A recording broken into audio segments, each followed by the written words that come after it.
he arrived in some remote, let me say it. And then when they asked him, why are you fighting with this guy? O re ke a iphitlhela le o iphitlhela mo. Motho ke o sa re batla o qabana le nna. O qabanela le nna lo ntse ba sa tsebe ke a ifitlhela. And then Joe Modise was flat on the floor. And the other Joe Slovo was like, what's happening? He asked Joe Modise. Why are you laughing? He says, this guy is fighting with that one because that one called him comrade in isiXhosa.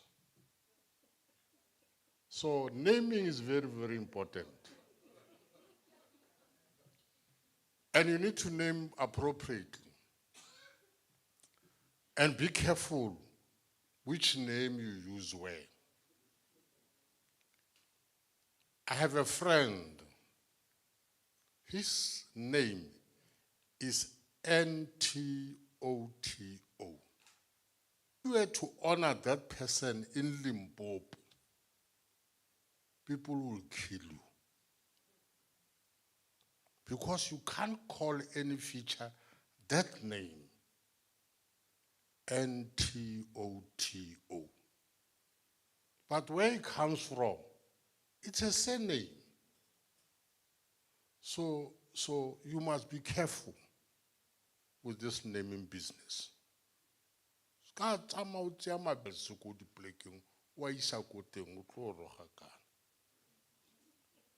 But there's small story around Kronstadt.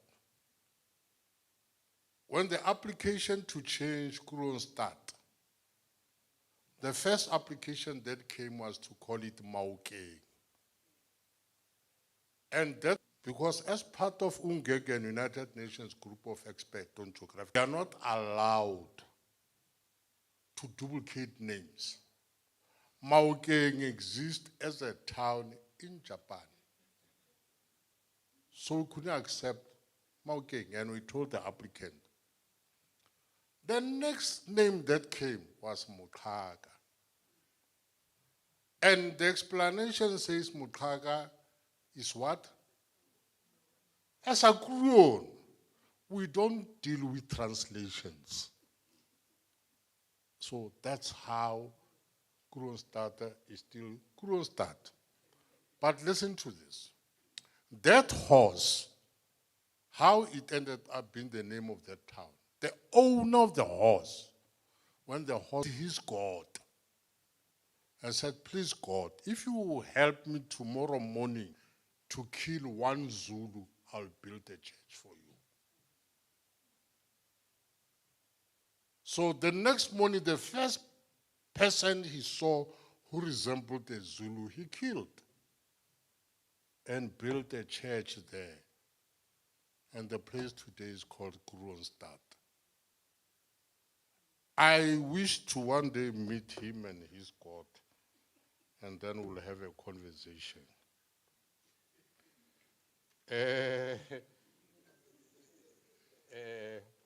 Now, I think what I'm going to do, be generous, chairperson, you don't become casual with power. When you come back, the position has been taken.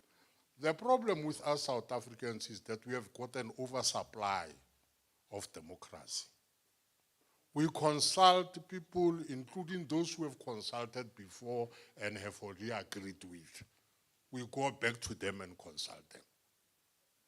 So let's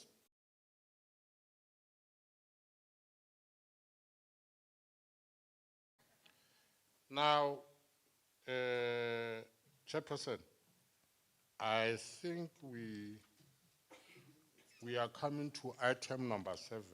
Legislation. No. I mean, such a. The law. Oh, and my committee. Yes. Can only be understood by us members of the committee. Ms. Rihanna. We should take this advantage before she assumes her responsibility as the judge. We want.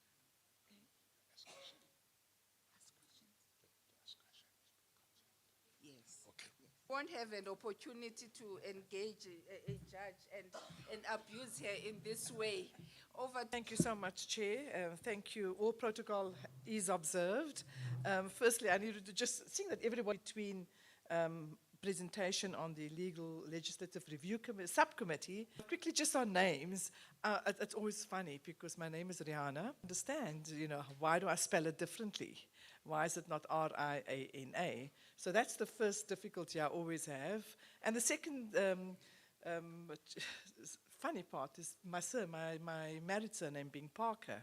Khan is my maiden surname.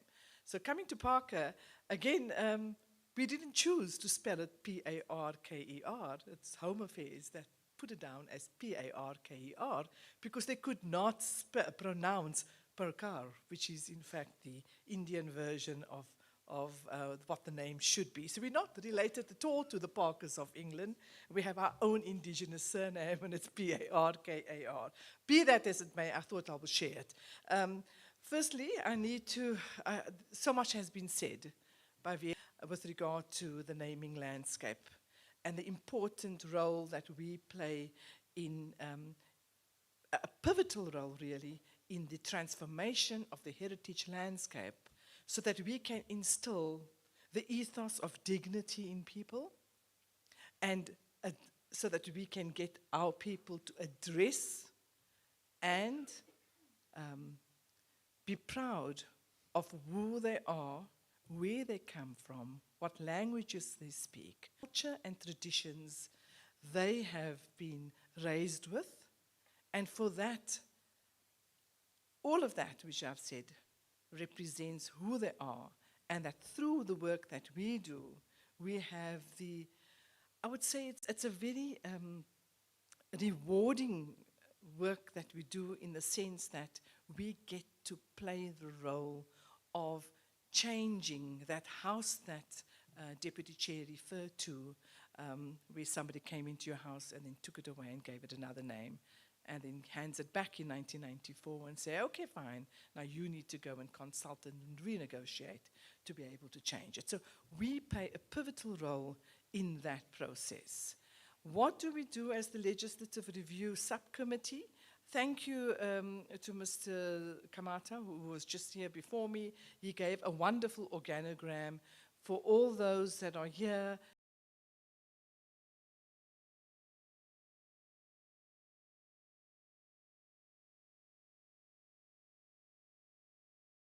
Earlier, there's inward committees and there are outward committees. So our work is generally inward in the sense that we look at policies, we look at frameworks, we look at the legislation. And we look at, in terms of compliance, we do look at everything else that all the other committees work on. So all of what they do gets fed into our agenda. We do not just rubber stamp anything, I can assure you that. I've got a committee and I would like to just, our subcommittee, I would like to just make members who are here aware of who the subcommittee members are.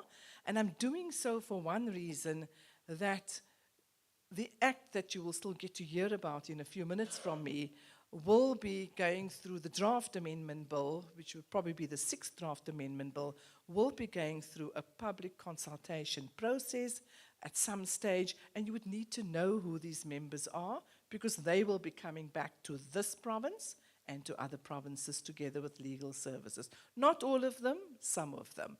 So I would like to start with my very able colleague, Ms. Nkabisa Nongogo. She's from Gqeberha. Thank you so much. Then secondly, I have to my right, of course, you all know Deputy Chair, Mr. Johnny Mushlala. And then I have our newest member, and yes, the light is so blinding, but I know that you're sitting over there, Mr. Christian Martin from Gqeberha as well. Who else? David Friedman as well from the very rich city town, as said by our chair, Mr. David Friedman. I think that makes up our full committee, our full subcommittee. So what do?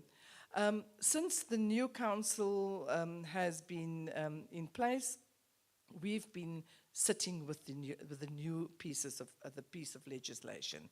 what you need to know is that we look at the current act, and then we look at what the procedure is for bringing names from the public through the PGNCs through to council for recommendation to the minister.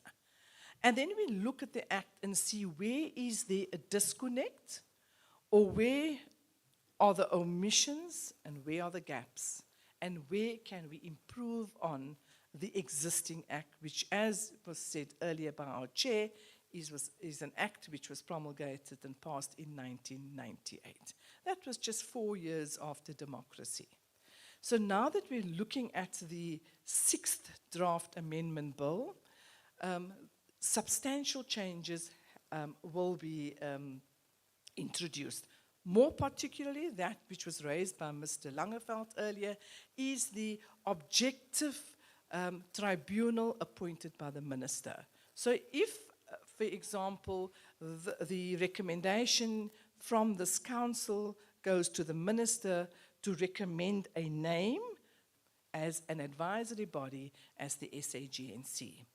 If there is anyone, after the minister then gazettes that name, is unhappy with the name for whatever reason, call it an appeal, call it an objection, call it what you like, but it's after the process having gone through us as the advisory council and having sent our recommendation to the minister. Once that happens and the name is gazetted by the minister, the only avenue that an objector, an appellant has is two. One, to follow through the appeals process to that tribunal. Now remember, the current act does not make provision for such a tribunal. So in terms of the new legislation, that would be the objective body. And you're going to hear a lot about the 6th draft amendment bill when Legal Services brings it to the provinces. So what Legal Services has told us is that we need to get a resolution out by this council. This council has already passed the resolution in February this year, approving of the 5th draft amendment bill. But again, when the committee sat and looked at the 5th draft and we realized that certain additional changes had to be made, we're now looking at a 6th draft. So Legal Services has told us we've done it the best of what we could with the legislation. Let's just move on with it now. And I think we are at that process. The 6th draft will be presented to the council over the next 2 days. From there, once that final resolution is signed off, it will then be elevated to Legal Services, who will then take that amendment or draft amendment bill to the various provinces. And that is where it's going to come back to you to look at. So I'm please urging everyone to please look at the act and bear in mind that Legal Services, with the help of some of the subcommittee members, will be coming back so that you can make your further input. But we've tried our best to give you a 6th draft amendment bill that PGNCs are involved in. Furthermore, the Act, as you see, will note, is silent about the objects of the PGNCs and the functions and the term. So we've now aligned it in terms of lengthening the term of council members and ensuring that the PGNC's term is in sync with that of council members, so that one ties that up. There are lots of other little bits which I don't think I'm going to bother you down with now. You're going to have an ample time to come back when those public consultations take place. What else do we do? I suppose after this legislation is done, we've always got work to do. There's policies that we look at. It's our job to look at the policies of each of the subcommittees to ensure that it meets constitutional muster. So that's the important thing. We also then look at frameworks. As names come through the PGNCs, to the committees, to the subcommittees, to the council, I can assure you that our subcommittee looks at the names and then we apply our mind to it, mindful of potential litigation that might come our way. So we are mindful of past court cases and we are aimed at ensuring that we court cases and litigation as down as possible. Lots has been said about public consultations at PGNC's level. There are countless case laws where judges have thrown out processes purely based on public consultations. So this time we are ensuring that the PGNCs ensure that the public consultations process flows through so that one can avoid and reduce litigation and costs and delays in respect thereof. And to end, yes, I think much needs to be said about changing the mindset of people. And those NGOs that are here and the Free State, congratulations PGNC for the Free State. It's absolutely wonderful to have you board and to have Ms. Sheila Taladi finally represented in council. But we rely on you to change the mindsets of people. Apostle has left, I'm not sure if he's still here, he has a radio station. So there he has a wide reach, I would take it, where he can reach out to community members to make them aware of the, about the town, the dorpie, the river, the mountain, the settlement, and educating them and ensuring that the names come through. And in that way, hopefully, we begin to change the mindset. And when we change the mindset, we get to be proud of who we are, where we come from, and lastly, hopefully, that will build social needed nation building. That person on our committee, not a council member, legal services has ensured that Mr. Benedict Mokabedi sits in our subcommittees, and it's absolutely wonderful having him there because we've got him there right besides us, giving us the inside story about how the process will unfold from here. But thank you for listening to me, and I hope that you will enjoy the lunch that's been prepared. Nothing further from me, Chair, except to hand over back to you. Thank you.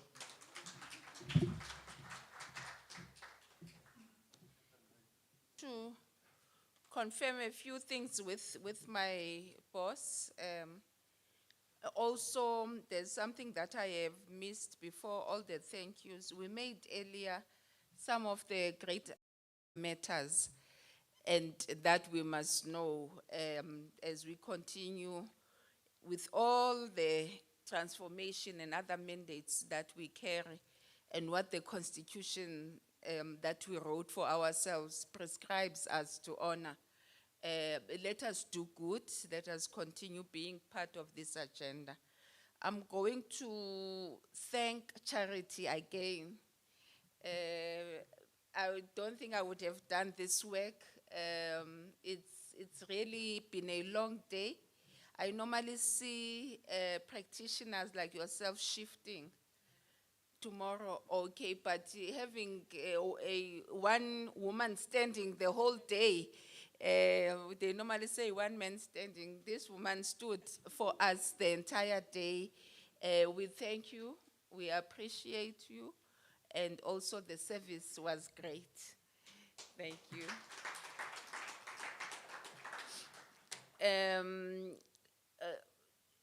Boss Thuli, is there anything else I've left for today?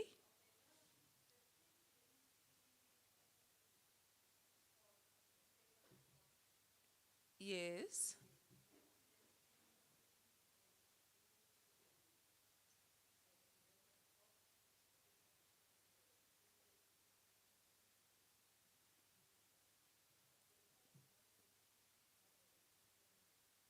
Yes, they are brand new. I thought it would be a meet and greet and just a high level highlighting of plans. Kindly come over, Chairperson. There's, okay.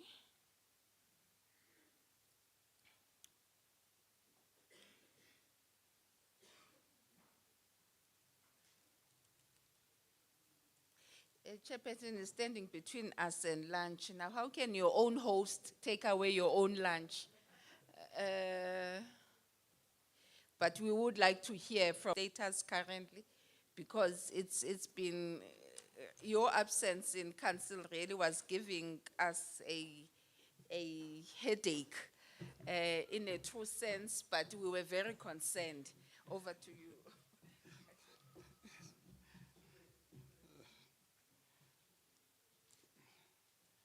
No, thank you very much, Chair. Let me acknowledge all dignitaries in here and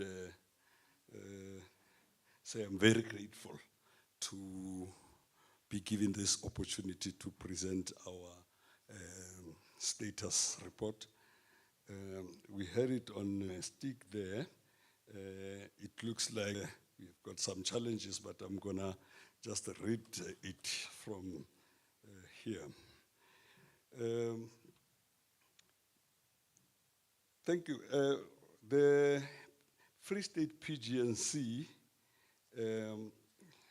was appointed, it's a newly appointed committee, which was appointed by the Honorable MEC Mahase, and we have got 10 members in the committee, which is, of course, chaired by myself, and then we have got a deputy chair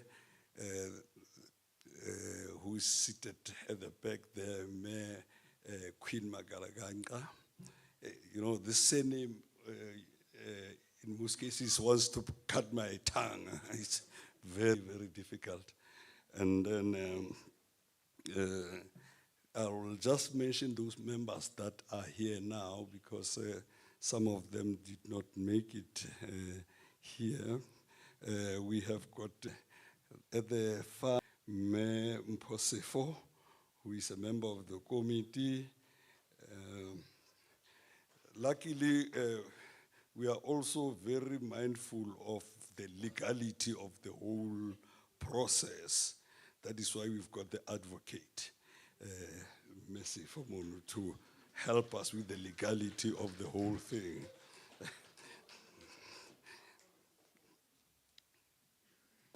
Thank you, Mayor. Okay, it looks like my problem.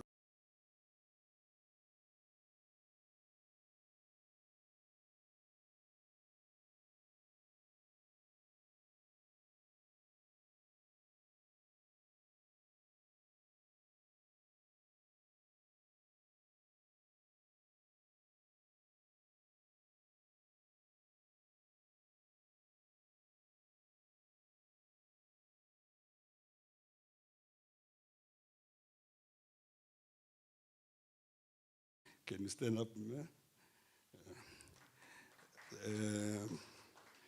We have got also Messinto. I'm not sure where she's seated. Oh, there is it at the back there. Why do you hide yourself, ma'am? Oh, she's getting cold. She wants to be next to the heater there.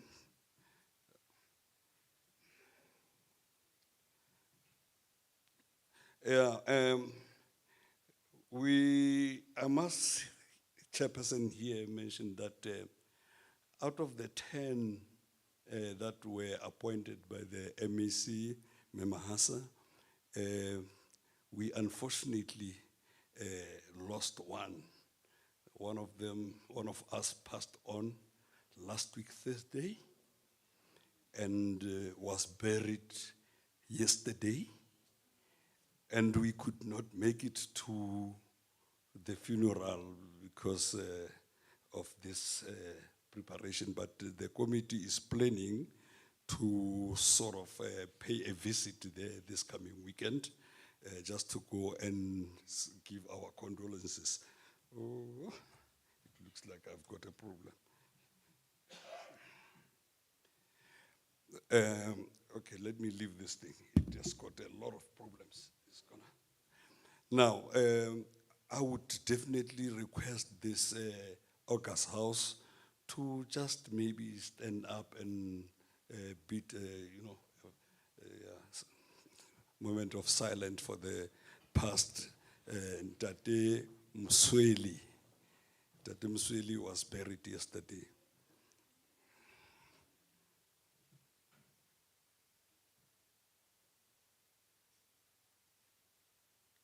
Hamoya wa Ntate Msweli o robale ka kgotso, re a leboha.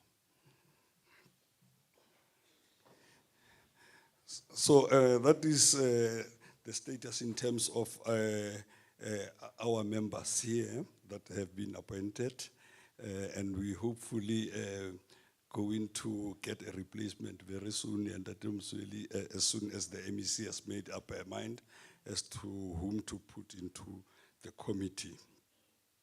Yeah, it has been said that the Free State we have been very slow in terms of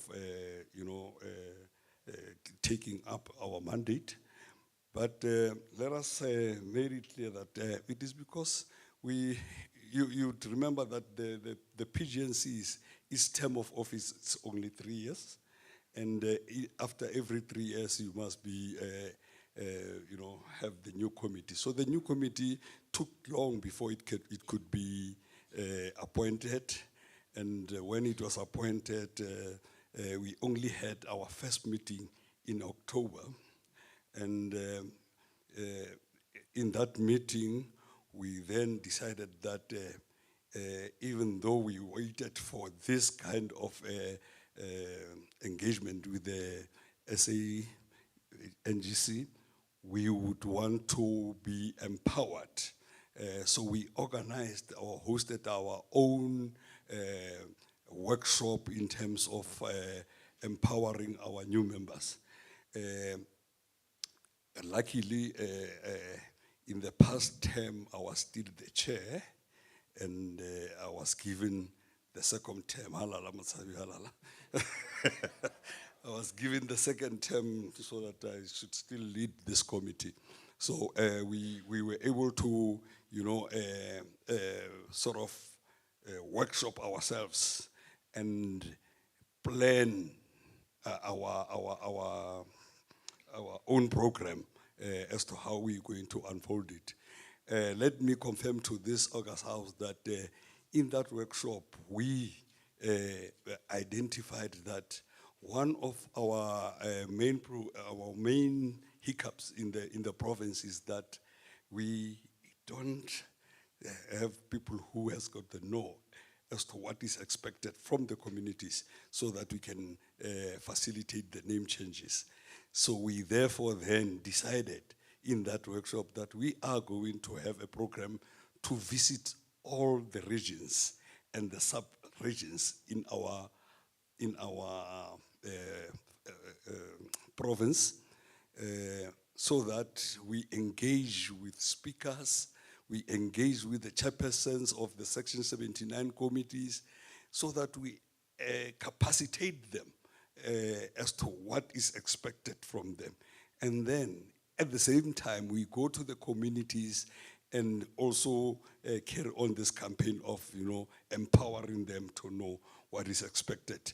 Like the chair has already said that we are not changing names, or we not naming the features. We need to get a proposal from the communities, and then we process that. So if our people don't know that, we would sit and wait for proposals, they would never come. So that is why it was important for us to have that program of visiting the sub-regions and regions. And we have already gone to Malutia Pofung, where we were going to start negotiating with the speaker and the council to come and capacitate them. We also talked to the chairperson of SALGA, not the chairperson, the president of SALGA, Ntate Beki Stofile. He is aware of this mission that we want to meet with the speakers and the chairpersons of the Section 79 committees. Because what we also realized, let me make an example. In the municipality of Machabeng, they had this committee, naming and renaming committee. but it was wrongly situated because it was headed by the MMC, one of the MMCs in the mayor's office. And in terms of the nature of the committee, is a Section 79 committee, which is supposed to be headed by the speakers. So the vision of that committee there, it was wrong. So they had to locate it into the speaker's office so that it can then be headed by any other councillor that is appointed by council who is not an MMC. So those are the kind of educations that we need to go to the municipalities and teach them. In terms of what we have now on the table, Chair, as the PGNC, we are already having proposals for some features to be named, and we have already done some, which we still need maybe to report. We have, like in Van Stadensres, we went there, we named a new library there, which is named under the name Jan Lebese. We did that in a month ago, I think. And then we have got the one in Soutpan, still in Mangaung, which is named under Sebotela, yes.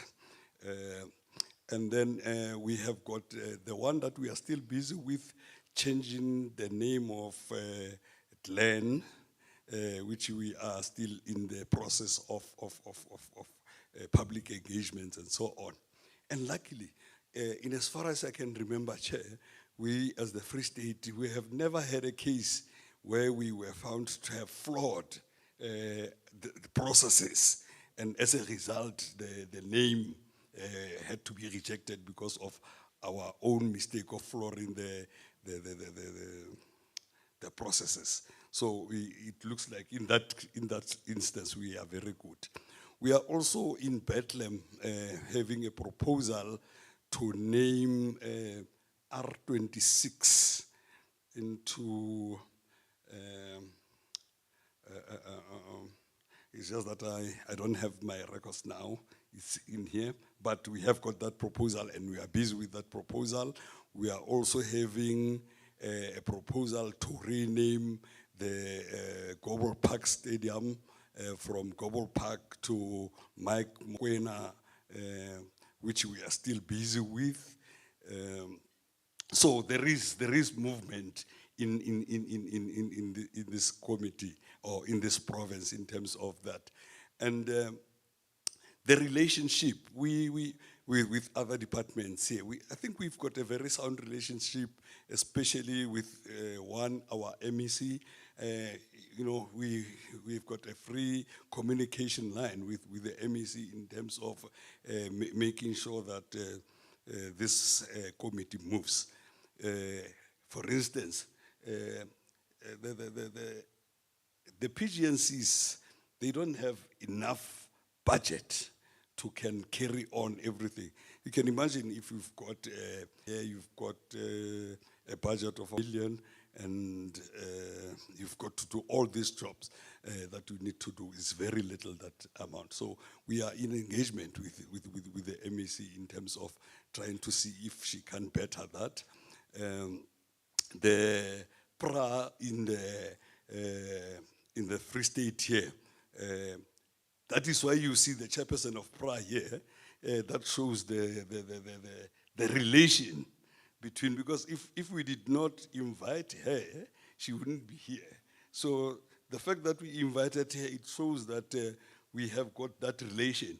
And that relation is very important because, remember, they are preserving and we are changing the site. So we need to have a good understanding between the two committees as to when we want to change a name, they must also give us some view on their side that, no, you see, in terms of heritage, if you change this, this is what is going to happen. I remember we are having a proposal on the table also that says we must, in Charlotte Maxeke Street, Hoffman Square, in Charlotte Maxeke Street to Charlotte Maxeke Square, because it's in Charlotte Maxake Street. So we are also going to engage with them to see if the possibility of doing that and what will be the harm and so on and so on.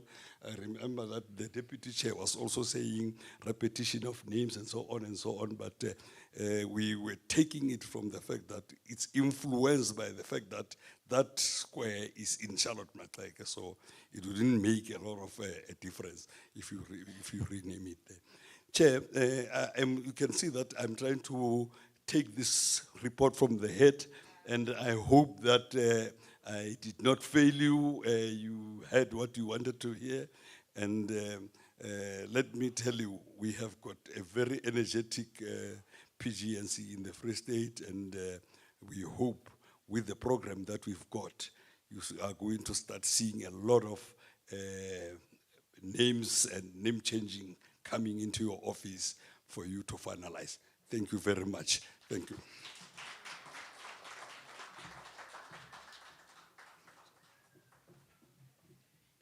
Thank you very much, my chair, and really we do have a partnership indeed with province, and are delighted to have been appraised of this progress.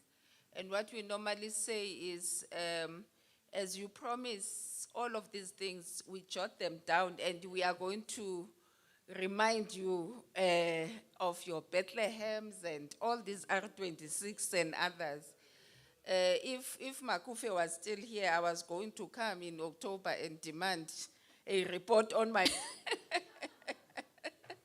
But, oh, Chair. yes. Please, Chair, let me correct this thing. In this province, we've got traditional leaders. And you see, when you fail a traditional leader, you are fined a cow.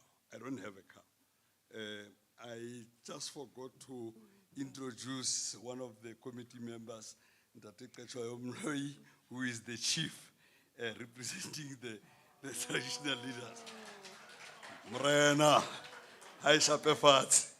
Thank you. Thank you, Chair. What damage is that? Because we can't even, what is that thing? When you license Kazat for your cow, when you are fined, I don't know where we were going to get that.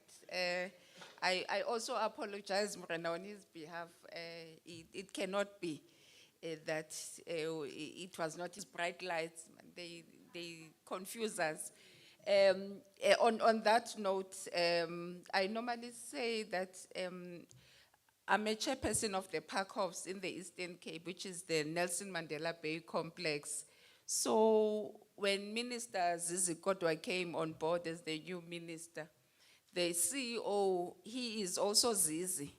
So I could see that, hey, CEO likes relatives, because he started coming through now more with this name of wanting, he's always been called Zizi, but it became prominent in meetings now. I said, colleagues, I don't want people to be calling each other Zizi in meetings, because it's official. I want the true name of the person.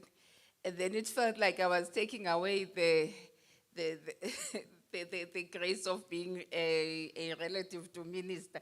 I said, no, let's proceed. But it's my right here. I also found a relative with the introductions. And Tate Modisinyane, as I said earlier, my grandmother is married into your family. Nana Kadi, she was married and passed on, and the house is 3 houses away from the stadium and 3 houses away from the Lyceas in Mushweshwe Street. So that is where I normally visit. So when you are my uncle, Pell, and that is how I'm going to get reports. Yes, these things must find a way of working and out for the best. It's good nepotism, I guess. Yes, it will work for us. And when we are in family meetings, you can start whispering about what is not happening, and then one will come back. So I must say, as I close the session, which is day one today, it has really been a great pleasure for us to be hosted by Free State. It's been a long-standing engagement. We have been waiting upon it. We've been crying, overly concerned. We've also created a Mpimpi hotline towards our administration that Mr. Langefeld, please tell Minister, Free State is not coming on board. Tell them about Northwest, tell them about Northern Cape. And because we work well with our administration, they found a way of channeling the message, and as a result, responses were coming positively. It is not in a bad way. It is because we all have a heart, we all have an obligation of honoring our constitution, of honoring South Africans, but of also continuing with the laws of this country. If there's an act to safeguard what we do here, then why should we sit in our laurels and not even be able to move and not plant or be seen as doing any work? I also want to thank Deputy Chair that I have put you on duty today. Quite a lot, and also thank you for the support as always, because you've been around and you have worked way before. I think you have a 15-year tenure in these committees. So you can draw institutional memory, you can remind everyone of where we come from, and it is really a critical and a valuable input that you always bring to all the departments, officials that are here, to our councillors, to also our BBC, CNN, Sky News, and SABC, my fellows, and our online media. We say thank you to the service provider. Charity, for the third time, I feel obligated all the time to thank you. To our local municipality leaders, and also to our traditional leaders in particular. We do not take this for granted because, you know, Siholwanini, you are our leaders. You were here before all these legislations. You had your own way of doing things. And we still keep that in mind, and we still that people belong to their leaders. All we do is to come and record and make sure that we are right behind you as you leaders in your respective lands and communities. I have not left anything else. I think we said the prayers also through the anthem for the food we are about to receive. In that note, thank you. And tomorrow we are going to reconvene as the PGNC, and now we'll proceed with our formal proceedings of council now, full council business, starting from minutes and all the other requirements and agenda items. Hopefully in the future we'll also see young people here engaging and asking questions so that we can plant the seed. Thank you very much. Enjoy your day.